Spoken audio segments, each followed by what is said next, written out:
और आपको सीधे लिए चलते हैं दिल्ली, जहां पर चौथा अखिल भारतीय राजभाषा सम्मेलन का आयोजन किया गया और उसमें जो है साफ तौर पर गृहमंत्री ने सम्मेलन में शिरकत की और गृहमंत्री ने अमित शाह ने संबोधित भी किया। आज का दिन हीरक जयंती का दिन है। 75 साल से हम एक यात्रा लेकर निकले हैं कि हिंदी को राजभाषा के रूप में स्वीकार कर हिंदी के माध्यम से देश की सारी स्थानीय भाषाओं को जोड़कर अपने संस्कार, अपनी संस्कृति, अपनी भाषाएं, अपना साहित्य, अपनी कला और अपने व्याकरण को भी संरक्षित और संवर्धित करने का ये संकल्प लेकर आप निकले हैं। ये 75 साल की यात्रा मुझे लगता है कि अब अपने उद्देश्यों को प्राप्त करने की अंतिम पड़ाव पर खड़ी है। इसलिए मैं आप सभी को बहुत बहुत बधाई देना चाहता हूं।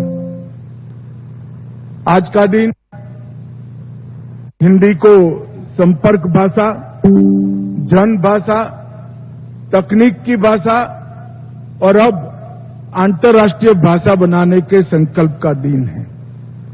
मैं आज इस मंच से देश और दुनिया में रहने वाले सभी हिंदी भाषी भाइयों बहनों और अन्य भाषा बोलने वाले मेरे जैसे हिंदी प्रेमियों को भी बहुत बहुत शुभकामनाएं और बधाई दें। मित्रों, आज अनेक कार्यक्रम यहां हुए।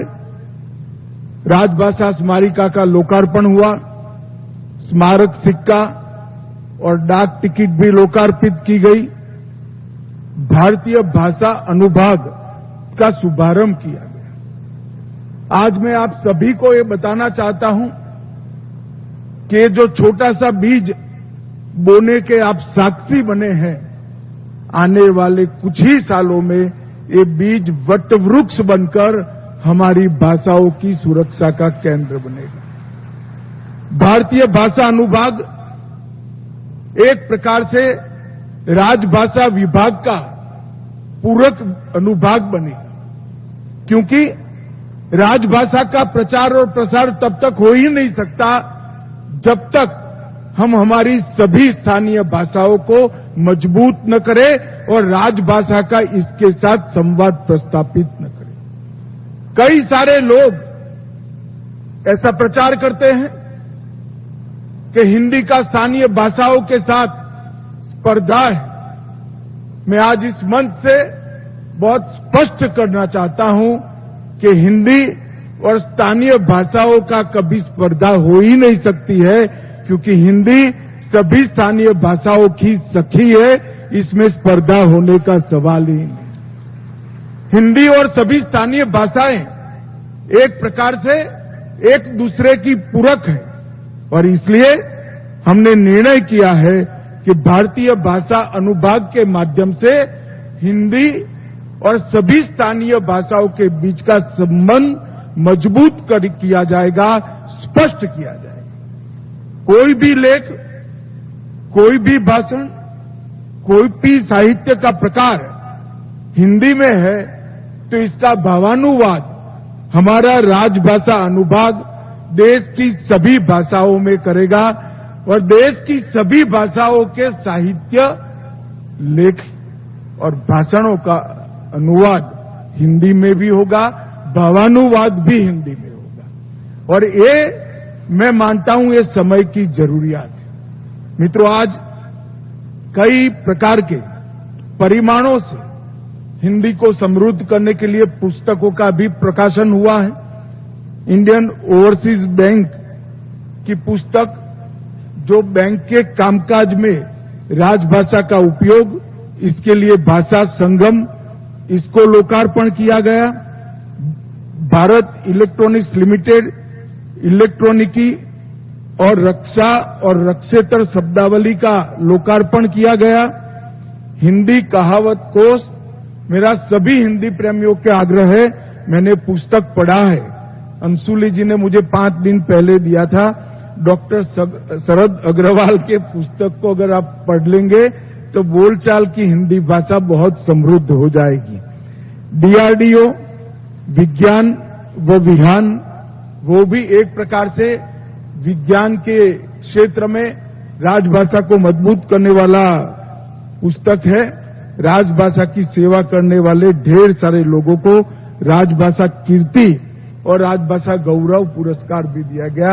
मैं सभी को बहुत बहुत बधाई और शुभकामनाएं देना चाहता हूं। भाइयों बहनों, मैं लंबा बोलना नहीं चाहता, मैं आपका मूड देख रहा हूं, परंतु मैं एक बात पर जरूर कहना चाहता हूं। जब मुगलों का शासन लंबे समय तक चला, तब इसके खिलाफ देश के अलग अलग हिस्सों में स्वाभाविक रूप से स्वराज के लिए लड़ाई शुरू हुई। पंजाब में भी हुई, राजस्थान में भी हुई और सुदूर दक्षिण में महाराष्ट्र में भी हुई। जब युवा शिवाजी को उसके साथियों ने पूछा कि शिवा, आपका उद्देश्य क्या है लड़ाई का? हमारे पास ना संसाधन है, ना साधन है, ना सेना है, ना हथियार है, इतने बड़े साम्राज्य के सामने किस उद्देश्य से लड़ना है? तब उन्होंने 3 उद्देश्य कहे थे: स्वराज, स्वधर्म और स्वभाषा। स्वराज, स्वधर्म और स्वभाषा, ये तीनों को जो समाहित नहीं करता, अपने आने वाली पीढ़ियों को गुलामी से मुक्त नहीं करता। और इसलिए स्वराज के व्याख्या में ही स्वभाषा समाहित। जो देश, जो प्रजा अपनी भाषाओं की रक्षा नहीं कर सकती, वो अपने इतिहास से भी कटती है, अपने साहित्य से भी कटती है, अपने संस्कार से भी कटती है और आने वाली पीढ़ियां गुलामी की मानसिकता के साथ आगे बढ़ती है। और इसलिए ये बहुत जरूरी है कि आजादी के 75 वर्ष के बाद भी हम स्वराज, स्वभाषा और स्वधर्म के ये शिवाजी महाराज के सिद्धांत पर बल देकर काम करें। और मित्रों, इसीलिए मोदी जी ने नई शिक्षा नीति में प्राथमिक शिक्षा पर बल देने का काम किया है। और प्राथमिक शिक्षा अपनी भाषा में, बच्चे की मातृभाषा में हो, ये बहुत जरूरी समझा गया है और उस पर बहुत प्रयास किए। मैं मानता हूं कि बच्चे के बात करने की, अभिव्यक्ति की सबसे सुगम भाषा अगर कोई है तो अपनी मातृभाषा है।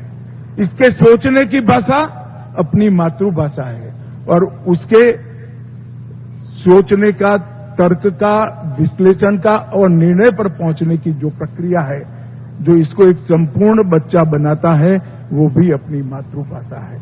इसलिए मोदी जी ने मातृभाषा पर, शिक्षा पर बहुत बड़ा बल दिया है और मैं मानता हूं कि आज का दिन भारत की सभी भाषाओं को मजबूत करना है और राजभाषा को देश की संपर्क भाषा बनाने का दिन है, जिसके माध्यम से हम अपनी भाषाओं में ही अपने देश का कामकाज कर पाए। हिंदी की ये यात्रा कई सारे 1000 साल पुरानी है। सिद्धों और नाथों की भाषा के रूप में जानी जाती थी, फिर खड़ी बोली आई, फिर प्राकृत भाषा आई, फिर खड़ी बोली आई और बाद में हिंदी